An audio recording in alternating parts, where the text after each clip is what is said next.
Buenos días. Bienvenidos a otra nueva clase de Ciencias Sociales. Seguimos con la historia. La semana pasada, recordamos, vimos la prehistoria, es decir, todo lo que sucedía antes de la historia, ¿verdad? Bueno, pues ya a partir de ahora vamos a ver qué ha sucedido durante la historia. Y veremos que se divide en diferentes periodos. Recordamos, ¿verdad? La prehistoria se dividía en tres periodos, ¿verdad? Paleolítico, neolítico y edad de los metales. Pues ahora la historia pasará igual, ¿vale? Entonces nosotros cada día veremos una parte de la historia, ¿de acuerdo? Bien, pues hoy nos toca la primera parte de la historia, vamos en orden. Hoy vamos a ver la edad antigua. Bien, entonces, ¿cuándo empieza y cuándo termina la edad antigua? Cuando empieza ya lo sabemos, ¿verdad? ¿Cuándo empieza la historia? Cuando aparece la escritura, allá por hace unos 3000 años antes de Cristo. Recordad, AC antes de Cristo, DC después de Cristo, ¿verdad? Es decir, hará pues como unos 5000 años que apareció la edad antigua, ¿verdad? Que apareció la escritura, mejor dicho. ¿Y cuándo termina esta edad antigua? Empieza con la aparición de la escritura y termina con la caída del Imperio Romano en el año 476 después de Cristo. Fijaros cuánto tiempo dura la edad antigua. Dura 3000 años prácticamente, un poco más incluso, ¿vale? Fijaros cuánto tiempo dura, ¿vale? Entonces, aparece con la aparición de... empieza, mejor dicho, con la aparición de la escritura y termina con la caída del Imperio Romano en el 476 después de Cristo, ¿vale?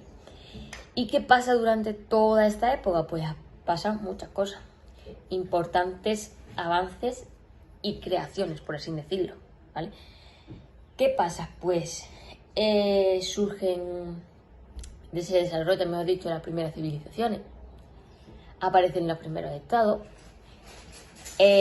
surgen nuevas religiones y aparece la moneda, entre otros hechos. Estos son los más importantes que nosotros vamos a ver ahora, ¿vale? ¿Qué es eso de que se desarrollan las primeras civilizaciones? Verá, pues serían, a ver cómo lo explicamos que no entendamos todo. Sean como grandes ciudades, ¿verdad? Por ejemplo, nosotros nos imaginamos España y vemos ciudades grandes y pueblecitos pequeños, ¿verdad? Pues digamos que las civilizaciones serían las ciudades, las capitales, ¿verdad? Es decir, donde pasa el mayor comercio, la artesanía, ¿vale? ¿Y dónde surgen esas primeras civilizaciones? Pues entre otras tenemos muchas importantes. Tenemos Mesopotamia, que no nos suena a nada, ¿verdad? Pero si yo os digo China o India, esas sí nos suenan ya, ¿verdad? Nos suena también Roma, Grecia, ¿verdad que esas nos suenan?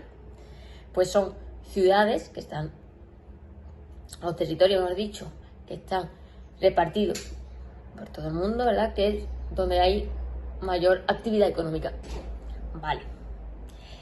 ¿Y qué pasa con todas ellas? Que tienen una característica en común, que todas se desarrollan cerca de un gran río. ¿Por qué? Porque eso les va a permitir, entre otras cosas, la agricultura. Estoy cerca del río, tengo agua para producir, ¿verdad? ¿Qué más permite? Pues permite también el comercio con los barcos, ¿verdad? Si yo tengo un río, a través de ese río entra el barco y comercio con otras civilizaciones. Vale. Otra cosa que hemos visto que ocurre es que surgen estados y religiones. Y los nuevos estados ya lo vimos, ¿verdad? ¿Qué pasaba en la edad de los metales antes en la prehistoria?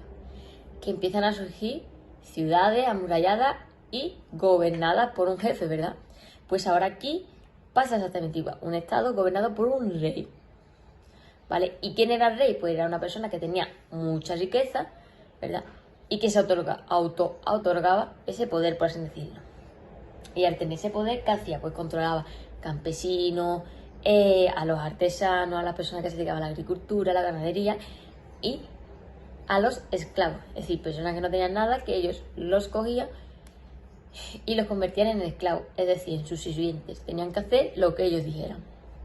Vale, ¿y qué va a provocar todo esto? Pues va a provocar que surjan las religiones que hoy en día conocemos y muchas más que durante el paso de los años pues se han ido fusionando, desapareciendo, ¿vale?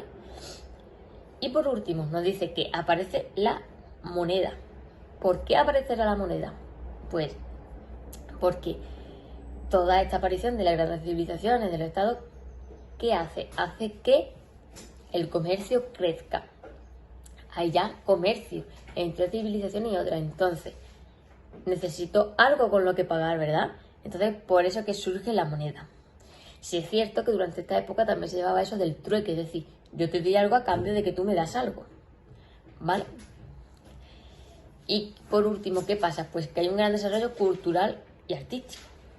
¿Y qué favorece? Que se empiecen a construir los monumentos, la iglesia y demás, que hoy en día todavía tenemos, ¿verdad? Que son parte de nuestra historia, ¿vale? Y recordad, ¿cómo conocemos todo esto? Por los escritos que nos han llegado desde entonces, ¿verdad? Dijimos que todo lo que pasó en la prehistoria lo intuimos por los restos que hemos ido sacando, ¿verdad? Que hemos ido desenterrando y demás. Y que ya una vez que se aparece la escritura, todo lo que ha pasado estaba recogido, ¿verdad? Y por eso sabemos lo que sucedió. Bien, hasta aquí. Pero antes he dicho que la Edad Antigua empieza con la invención de la escritura y termina con la caída del Imperio Romano. ¿Qué será eso del Imperio Romano, señor? ¿Qué te estás inventando? Pues yo no me estoy inventando nada. ¿Qué es el Imperio Romano? Pues fue un imperio que tuvo mucha importancia en Europa. ¿Por qué? Porque se extendía por un gran territorio, ¿vale? Como podemos ver en el mapa. ¿Qué implica esto? Pues implicó que había muchos territorios conectados entre sí que tenían, por así decirlo, la misma cultura. Tenían el mismo habla, el latín. Era la lengua oficial. De hecho, del latín proviene el español, entre otras lenguas. Por ejemplo, el francés, el italiano también provienen del español. No nos pasa muchas veces cuando escuchamos a la señora Juana hablar francés, o si alguna vez hemos ido a Italia, hemos escuchado un italiano, no lo llegamos a entender, pero sí es verdad que hay ciertas palabras que nos suenan, que podemos saber qué significa, ¿verdad? Es porque ambas lenguas provienen del latín igual que el español. Por eso hay unas que se asemejan. Sin embargo, el inglés no se asemeja a ninguna, ¿verdad? Porque el inglés es de habla anglosajona, es decir, no proviene del latín, ¿vale? ¿Y qué más nos deja el Imperio Romano? Pues nos deja una amplia red de calzadas, es decir, había calzadas, carreteras, que unían unos territorios con otros del Imperio Romano. ¿Hemos escuchado alguna vez eso de todos los caminos llegan a Roma? Cierto, ¿verdad? De aquí debe su origen. Porque la capital del Imperio Romano era Roma. Imperio Romano, Roma. ¿Vale? Entonces, todas las calzadas que se iban construyendo a lo largo de su imperio acababan ¿dónde? En Roma. ¿Vale? Y ya por último, para terminar, cada territorio del Imperio Romano tenía un nombre. ¿Sabéis qué nombre recibió la península ibérica? Hispania. ¿Vale? A la península ibérica los romanos la denominaron Hispania. ¿De acuerdo? Pues esto es todo de la Edad Antigua. Vamos a repasarlo así un poquito.